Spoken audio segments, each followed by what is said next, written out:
every story appears ordinary till you see the core side of it. And what you're looking for is the story behind the news.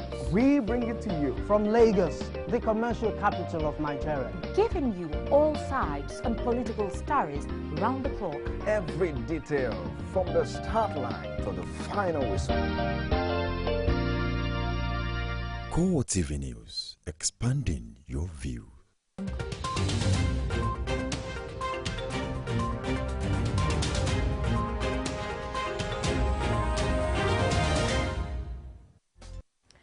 Hello and welcome to CoreTV Primetime News, broadcasting live from our Lagos studio. I am Sarah Ayuku. Let's have a look at our top stories for tonight.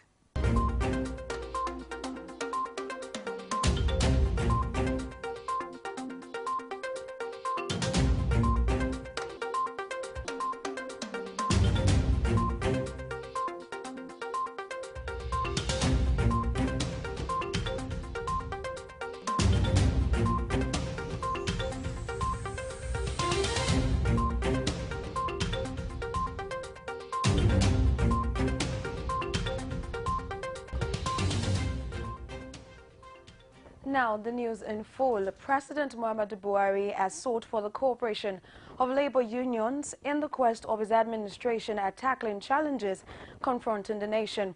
The president made the appeal at May Day rally held at the Eagle Square in Abuja. Correspondent Abiola Oluwole reports that President Buhari says the government is capable of handling the demands of the labor union. Here's his report. The labor unions across the Federal Capital Territory converged on the Eagle Square to join their counterparts in commemorating the 2016 Workers' Day celebration. After the usual march past from the workers, their leaders mounted the podium to echo their needs into the ears of government. Speaking one after the other, the labor leaders decried the inability of some states to pay workers' salaries. They, however, appealed to government to explore avenues that will turn around the fortune of the country for the better. Upward review of the national minimum wage from 18 to 56,000 naira is a major request of the labor unions. We want to ask our allies in the civil society, among the professional bodies, market women and women, peasants, and others to continue to join hands with us as we campaign to build a more equal society from what is presently achieved. We need to build a society where there is equality and where there is social justice. As we contemplate our fate in the scheme of things in our country, we must remember the sacrifice of others before us that have made the foundation block for our movement to stand. There is no reason why Nigeria cannot do better. No doubt there is a great task ahead of us all to make our country greater again. This can only be possible if our leaders ensure stability of the economy, boost the value of the naira, ensure steady supply of power, stop the killings at Agatu, and so on. I said this last year and I say it again. Our dream and aspiration for this country will be met because we have chosen hope over fear. Responding to the request of the workers, President Buhari, represented by the Labour and Employment Minister, Chris Ngige, says government is capable of tackling issues raised by them. There will always be challenges in the life of a man, and what defines greatness is the way and manner such challenges are tackled and overcome. I assure you, great Nigerian workers, that this administration is able and willing to constructively handle the challenges you have mentioned. The theme of the Workers' Day celebration is the working class and quest for socio-economic revival, as Nigerian workers join others in marking this significant day. And in Sokoto State, Governor Aminu Tambuwal says the state will recruit 500 youth for sanitation exercise in the state. While celebrating this year's Workers' Day at the Ginganya Memorial Stadium in Sokoto, Tambuwal, through the Secretary of the State Government, Professor Bashir Gabra, says this would help the state reclaim its position as one of the cleanest states in the Federation. He maintains that the state government has done enough to improve the welfare of its workers, which includes prompt payment of salaries and the 2 billion naira backlog of gratuities recently cleared by the government. The governor further discloses that no fewer than 900 workers had been recruited in the last 11 months in the state civil service, adding that efforts are on to secure more mortgage bank housing loan for its civil servants. And in Edo State, Governor Adams Oshiomhole of Edo State has announced the increment of the national minimum wage from 18,000 naira to 25,000 naira, with immediate effect for employees in the state public service. He also promised prompt payment of outstanding arrears of salary to the staff of local government councils in the state. Oshiomhole will make the announcement on Sunday at the grand finale of activities to mark the 2016 Workers' Day. Says that plans has also been concluded to pay staff of Egor Local Government Council who were being owed 13 months' salary within the next 2 weeks. Explaining why the council was omitted from the bailout to local government councils in 2015, he gave the assurance that the Edo State government has been meeting with the Central Bank of Nigeria and that within the next 2 weeks, the funds will be released and staff of the council will be paid in full. And in Lagos State Governor Akinwumi Ambode salutes workers in the state as they mark this year's May Day celebration, just as he also attributes the success story in Lagos to the dedication and commitment of its workforce. The governor, who was represented by the head of service, Olabowale Ademola, at the May Day rally held at the Oniko Stadium in Lagos, says every society must remember and appreciate its workers because they are the real heroes of the society, adding that Workers' Day is about remembering and celebrating those who give their time, best efforts and hard work for the good of the society. Ambode said that as chief executive of the state, one of his priorities is to ensure that all workers in Lagos are happy, noting that the aim of work is to create wealth and fulfillment for the worker and the employer. He also stated that despite the fact that this year's celebration is taking place at a challenging time, the period, according to him, presents greater opportunities for the nation to build a strong and sustainable economy. And still in Lagos, Lagos workers enjoins their counterparts all over the country to commemorate and celebrate Workers' Day. They also lament the level of hardship and bitterness faced by workers over non-payment of workers' salaries and allowances. At a rally held at the Oniko Stadium, the Lagos chapter of the Nigeria Labour Congress and the Trade Union Congress also expressed their decision over the proposed minimum wage to the federal government. Akinobakeya tells us more. With the level of socio-economic hardship faced by Nigerians, it is not enough to stop Lagos workers to celebrate the 2016 Workers' Day. Complaints bordering on several issues became a norm at the rally, as a representative of the Lagos State Governor, Akinwumi Ambode, was booed and jeered.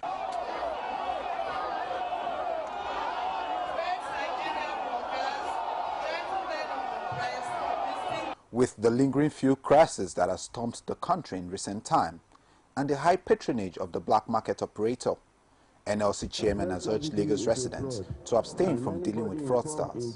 The fraudulent act will be brought to book. Government should not only think about making the product available, but to also put all the needful in place for the resuscitating of all our refineries. The discrepancies in figure over the proposed minimum wage by several factions of the Nigeria Labour Congress was also delved into by factional president of the NLC.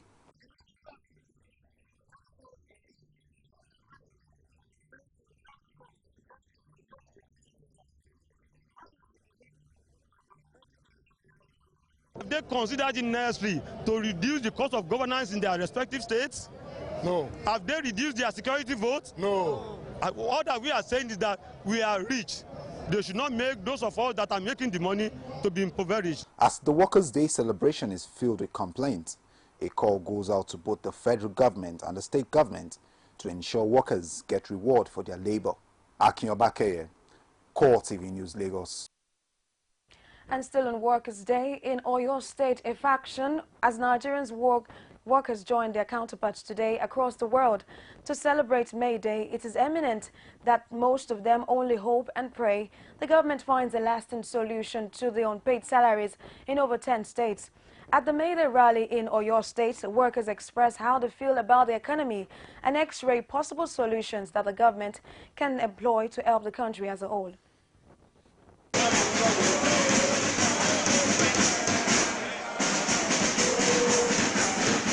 May Day, a day set out to celebrate workers all over the world, has turned sour for not more than 10 states all over the country without fully paid workers' salaries and allowances. At the May Day celebration in the case of the state,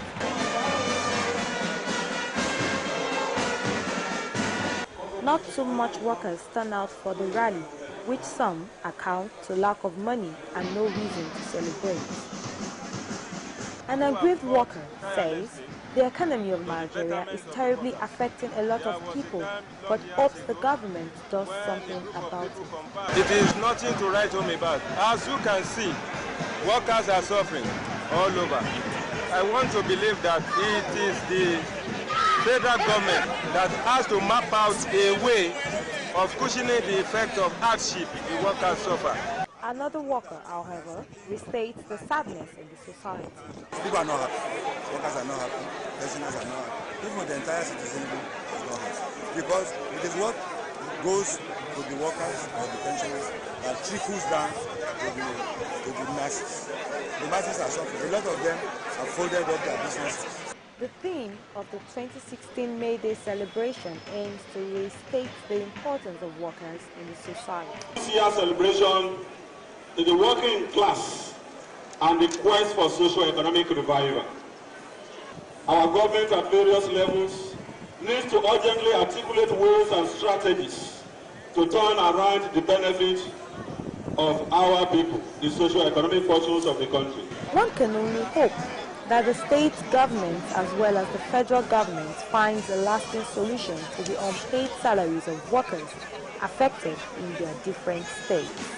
Victoria Solomon, CoreTV News, Oyo State. Meanwhile, a faction of the Nigerian Labour Congress, NLC, led by Joe Ajaero, is rejecting the 56,000 national minimum wage proposal reportedly sent to the federal government by the Ayuba Waba-led NLC and Trade Union Congress of Nigeria, saying it is not in tune with economic realities faced by workers. The factional NLC leader opines that 90,000 naira national minimum wage should be in place, considering the current exchange rate. Ajaero also added that should the exchange rate go above 500 per dollar, NLC would demand for more than 90,000 naira. The Nigeria Labour Congress in Sokoto State says it will build 3,050 housing units for civil servants during the Workers' Day celebration. State Chairman of the NLC, Aminu Umar, says the houses will be built in partnership with some private estate developer on a 100-acre land.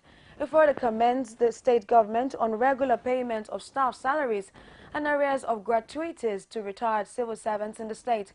In response, the state governor, Aminu Tambuwal, represented by the secretary to the state government, Bashir Garba, pledges to sustain the prompt payment of salaries and pensions, as well as a general uplift of the citizenry. The National Association of Resident Doctors of Nigeria has shifted its planned nationwide strike by 2 weeks. The national president of the association, Mohammed Ashikira, made the disclosure while addressing a news conference in Kano State. The strike that was to commence on April 25th will now begin on May 9. According to Ashikira, the decision to shift the strike followed the prompt intervention of President Muhammadu Buhari during a meeting with the Nigerian Medical Association. The national president, however, urges the federal government to ensure that all their demands were met as agreed during the negotiation meeting on April 11 to avoid any industrial action. The federal government is yet to give a go-ahead on the proposed currency swap deal between Nigeria and China. Speaking, the deal signed between both countries is to smoothen bilateral relations and ultimately help reduce the pressure on the dollar. President Muhammadu Buhari, while on a state visit to Beijing led by a delegation to the Industrial and Commercial Bank of China, the world's biggest lender, where the CBN signed a deal on yuan transactions, Meanwhile, CBN Governor Godwin Emefiele expresses optimism that the agreement reached between Nigeria and China and the currency swap will strengthen the naira and help reduce the strong demand for the US dollar in the country. Meanwhile, the takeoff of the digitization of broadcast signals in Jos, the Plateau State capital, has been described as a major boost to the nation's economy. While addressing a World Press Conference shortly after the official launch of the pilot scheme of the project in Jos, the Minister of Information and Culture, Lai Mohammed, disclosed that digitization will boost the nation's economy. To commission the pilot scheme of our migration from analog to digital broadcasting. May God help us to ensure that this process which has begun today in Plateau State is completed before the deadline of June 2017 all over Nigeria. Thank you very much.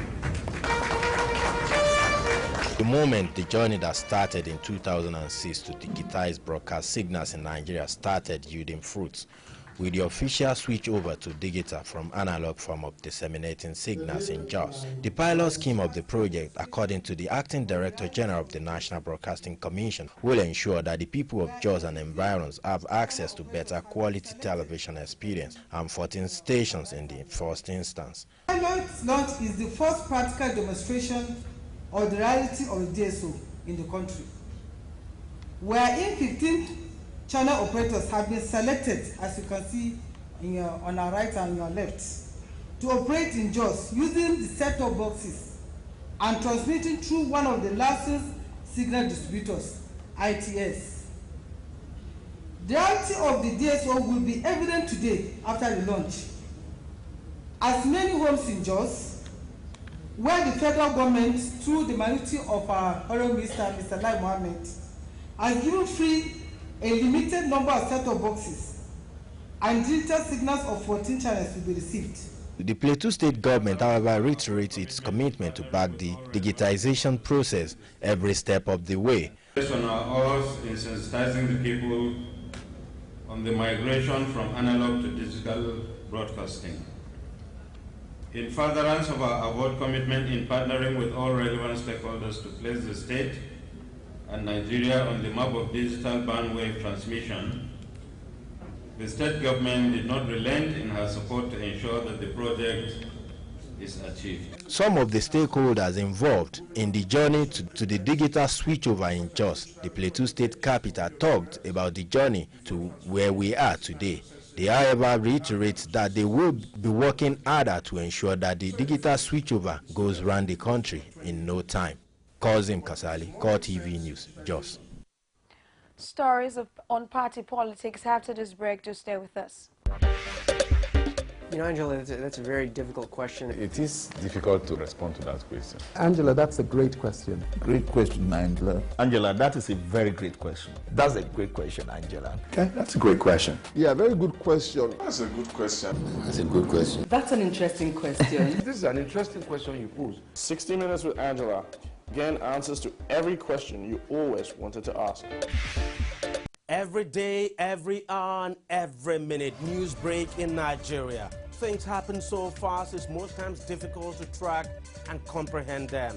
But that's what we do right here on Digi360. 2015, would you want to come back again? It's like asking Jesus Christ if he knew he was going to die, will you want to come back as the savior of the world again? We do not just help you track the stories, we break them down, explore all the angles, analyze the issues so that you can fully comprehend the stories and use them to make the right decisions.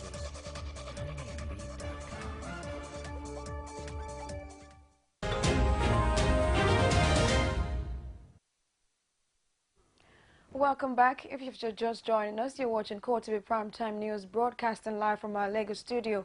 Here's a recap of our top stories for tonight.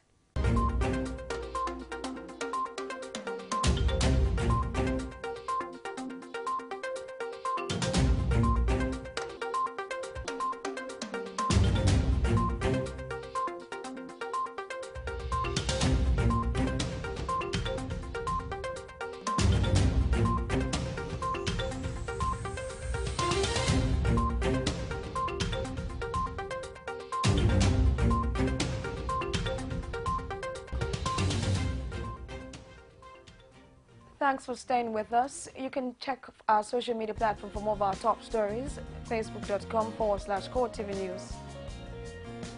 You can also follow us at our Twitter handle at CoreTV News NG. You can subscribe to our YouTube channel, youtube.com/CoreTV, leave a space, then news.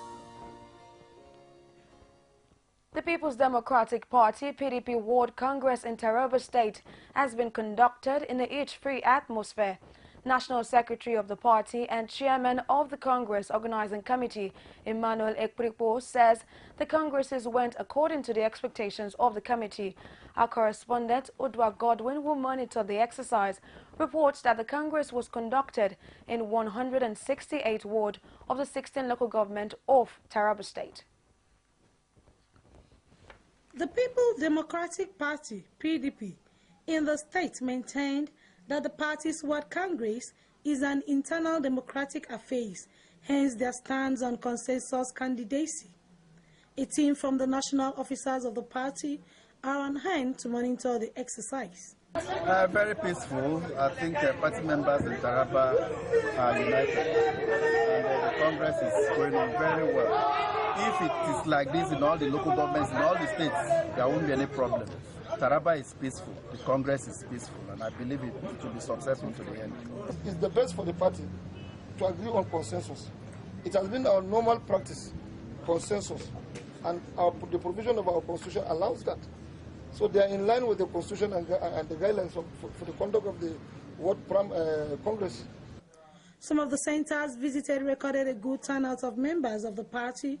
The Independent National Electoral Commission was present to do their part, and some of the observers described it as satisfactory. The environment was so nice because all the representatives of all our religious leaders are present, and we have our politicians, they are present, and as we have seen, I hope there is nothing. The election is fine, peacefully, there is nothing so bad. 18 executives and 3 delegates were elected during the Ward Congress as preparations are on top gear as local Congress is days away. Udwa Godwin, CoreTV News, Jalingo. The Yoruba socio-political organization Afenifere are asking the 19 northern governors who asked that the Fulani should not be labeled as criminals as a reaction to the recent attack on various communities in Nigeria by Fulani herdsmen to bury their heads in shame over their position, which came in the wake of the heat generated by the attack on Okwabe Ninbo community in Enugu State by suspected Fulani herdsmen. The Ijaw Youth Council also condemns the governors who took a strong exception to the branding of perpetrators of crime around the country as Fulani. The Yoruba group, which spoke through their National Publicity Secretary Yinka Odumake, says it is heartless for any group to come out and say that those who have been causing problems and killing people in the Middle Belt and South are not Fulani herdsmen. Furthermore, spokesman of the Ijaw Youth Council added that the statement by the northern governors is disappointing and it active support for criminality and the ongoing Fulani herdsmen terrorism. Nigerians are condemning the northern governor's defense of the Fulanis, describing it as an insult to Nigeria. The 19 northern governors had before now released a statement saying Fulanis are now being demonized. Meanwhile, reactions continue to trail the killing of innocent Nigerians by alleged herdsmen in some parts of the country, and it has been speculated that it may be possible by another strategy by the Boko Haram sect. Akion Bakaya tells us more. The menace and spate of killing by alleged herdsmen in the country is gradually generating a divide over the term Fulani herdsmen. Recently, northern governors have taken a strong exception to the branding of perpetrators of crimes around the country as Fulani. The ethnicization of the whole crisis, it goes beyond Fulani. For anybody to say Fulani herdsmen, to me, is a gratuitous insult. However, the wanton killing by these herdsmen is receiving condemnation on all fronts, with Nigerians calling on the government to act swiftly. It's a reflection of another Boko Haram in South. Look, we normally hear about Akada before. Now it's ISIS. they can change their name, they can change their tactics using another form to be operating on activities of Boko Haram. Was quite insulting, provocative, and unfeeling for them not to bother about the house being wrecked by Fulani herdsmen all over the country. For them to be defending Fulani herdsmen, to be saying that kidnapping started in Igbo land. I think these governors are insensitive. The ongoing clashes between herdsmen, mostly belonging to the Fulani ethnic group and settled farming communities, is being condemned with a call for order by employers of these herdsmen. Akin Obakeye, CoreTV News, Lagos. The Islamic movement in Nigeria is demanding the release of Sheikh Ibrahim El-Zakzaky before appearing before the Judicial Commission of Inquiry in Kaduna State. This was contained in a statement responding to the Northern State Governors Forum's plea that the Islamic sect should cooperate with the Judicial Commission of Inquiry. The Shiite group, through its spokesman Ibrahim Musa, gave the release of its leader as a precondition for such cooperation. Musa also states that the composition of the commission was lopsided, suggesting that the final report had already been determined. El-Zakzaky has been in government custody since the violent clash between his group and the military, which led to the death of scores of his members. Kaduna State government, while appearing before the commission, revealed that no fewer than 347 dead bodies were given a mass burial after the violent clash between the sect and the Nigerian army. Unknown gunmen have attacked the Deputy Governor of Edo State, Pius Odubu, while receiving a delegation at the Secretariat of the All Progressive Congress, APC, in Auchi, Edo State. The attack took place few minutes after Edo State Governor Adams Oshiomhole and Odubu left a party organized by a representative of the Estako Central Constituency in the House of Assembly, Damian Lawani. Reports say that the gunmen invaded the Secretariat and opened fire on the Deputy Governor and others at the meeting, critically injuring 5 persons who are now receiving treatment at a hospital in Auchi. The Nigeria Police Force is intensifying the search for former Senator Iyabo Anishulowo, who was kidnapped by some armed men along Sawanjo-Imasai Road, Ogun State, on the 27th of April 2016, with the deployment of 2 police helicopters by the Inspector General of Police on the choppers, which arrived Ogun State on Saturday, have been patrolling suspected kidnappers' hideouts at various areas within the state, with search parties including the Assistant General of Police in search of Zone 2 Command Lagos Bala Azan, Commissioner of Police Ogun State Abdul Majid Ali, Commander 35 Artillery Brigade Sani Walis, Director Department of State Security Ogun State Kabir Sani, and search teams from Lagos, Ogun, Oyo, and Office of the Inspector General of Police Force headquarters in Abuja. The Commissioner of Police Ogun State, who spoke on behalf of the teams, assures that the kidnapped former senator will soon be released, unearthed and culprits apprehended, as every officer of the command and members of the search teams have been having restless nights since the day of the incident. Meanwhile, the abductors of Senator Iyabo Anishulowo are asking the family for a ransom of 200 million naira. Abductors contacted the family using a phone on Friday night, demanding the payment. The police in Ogun State also say they are conducting forensic investigation into the kidnap following the recovery of the victim's car and other belongings. Anishulowo was taken away by abductors in her SUV car on the 27th of April in 2016. Shiwa community in Plateau State has approached the government of the state to provide a rural health insurance program that could assist the rural dwellers in the provision of quality health care. The community decries how some of the rural people are dying of minor diseases due to lack of quality health care backed up by a rural health insurance program. Our Plateau State correspondent tells us more in this report. According to the leader of the delegation to the Office of the Commissioner for Information, Shadrach Gonep, the rural health care would complement government efforts in quality health care delivery, stressing that the flag-off of the program scheduled to take place soon would save the lives of many rural dwellers. The health program is targeted at the poor and looking at the level of poverty of our own people. We feel that this is an opportunity that we shall not miss. Because basically at the end of it all, once the program takes off, our community, or those who have enrolled in it, and we have actually done a lot of enrollment, every household has been enrolled within that community. But at the end of it all, once the program takes off, they will pay only 10% of the total cost of treatment. And you know that health is wealth. And most of our people die today because they have no access to rural health programs. And still in Plateau State, residents shared with our correspondent why they prefer to shop on Sundays instead of the regular weekdays. Some of the traders also bear their minds on why they are at the market when most of their co-traders are resting at home. Here's the details of this report.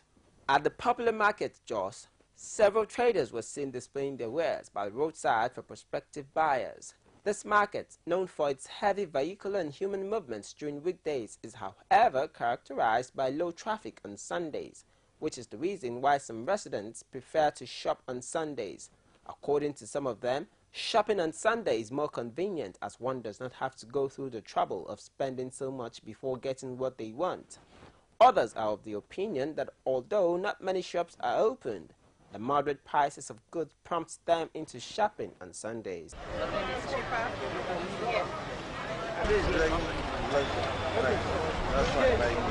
Because if you go to the market on Sunday, what you are expecting to buy, you will not get it.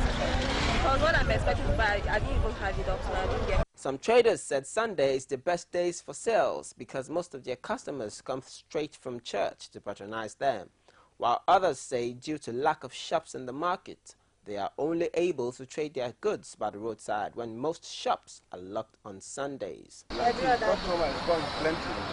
They want to buy Sunday, and because I have my customers. Only Sunday we just stay here, not every day. Apart from the trading which goes on in the market, the usual tight security that often inconveniences buyers is relaxed as tricycles, which are banned from entering some parts of the market, operate within prohibited areas. We'll take a break now and return with more stories from outside Nigeria and in sports. To stay with us. CoreTV News now live on all Androids. Welcome to CoreTV Primetime News. Download CoreTV News app from your Play Store. Click on the menu to see all our top stories from politics, sports, business, foreign news and live TV to watch us live on your mobile. I want to know why I should be believing them. You can also click on video to see all our YouTube videos. CoreTV News, a 24-hour news station.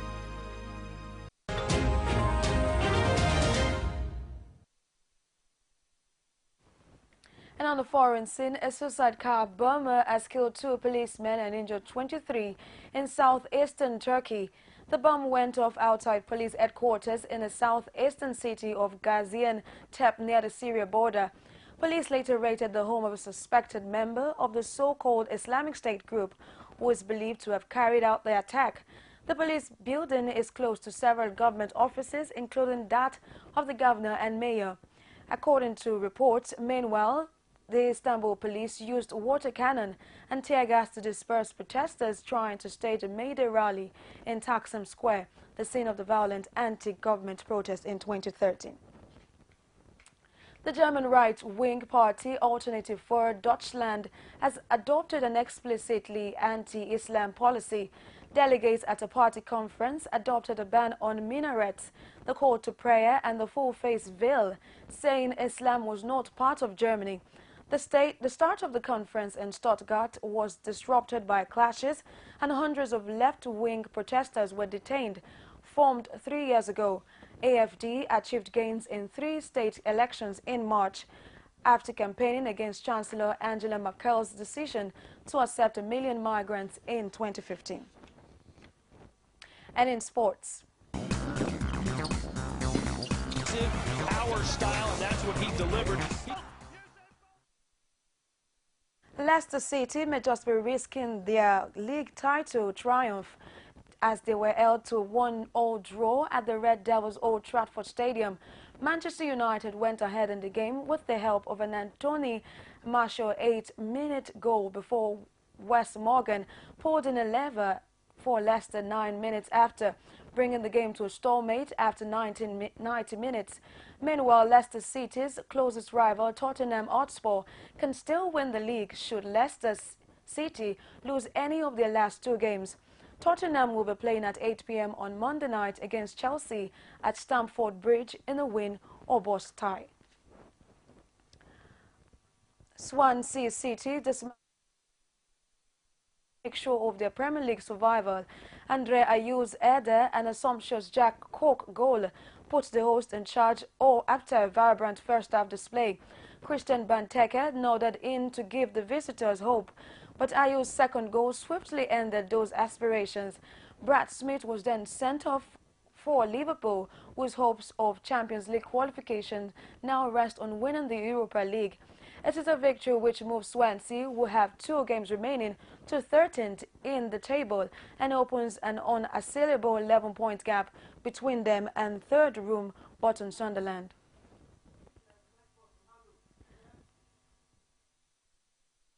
And still in sports, Real Madrid's hope of Cristiano Ronaldo being fit for their Champions League semi-final second leg with Manchester City on Wednesday were boosted as the Portuguese returns to training. Ronaldo has missed Real's last 3 games due to a thigh injury, but may risk it against City. The 3-time World Player of the Year has been in blistering form in the Champions League this season, scoring 16 goals in 10 appearances, including a hat-trick in the second leg of their quarter-final with Wolfsburg to overcome 2-0 first-leg deficit.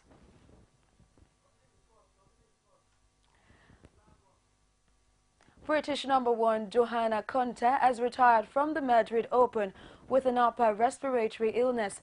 The 24-year-old Australian Open semi-finalist was trailing 6-4, 2-1 in a first-round match against Caroline Garcia of France. The world number 51, British #3 Naomi Brody lost 3-6, 6-3, 6-3 to Monica Puig in final round of qualifying.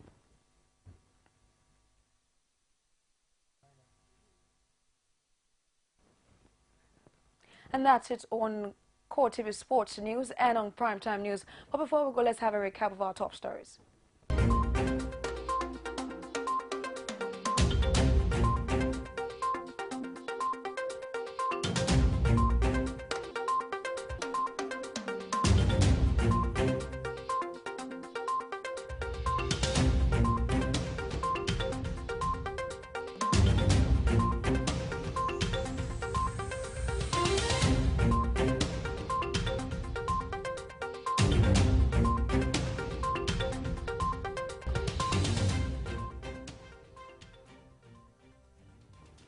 Thanks so much for being a part of tonight's CoreTV Primetime News. From all of us in our Lagos studio, we want to say thank you. My name is Sarah Ayuku.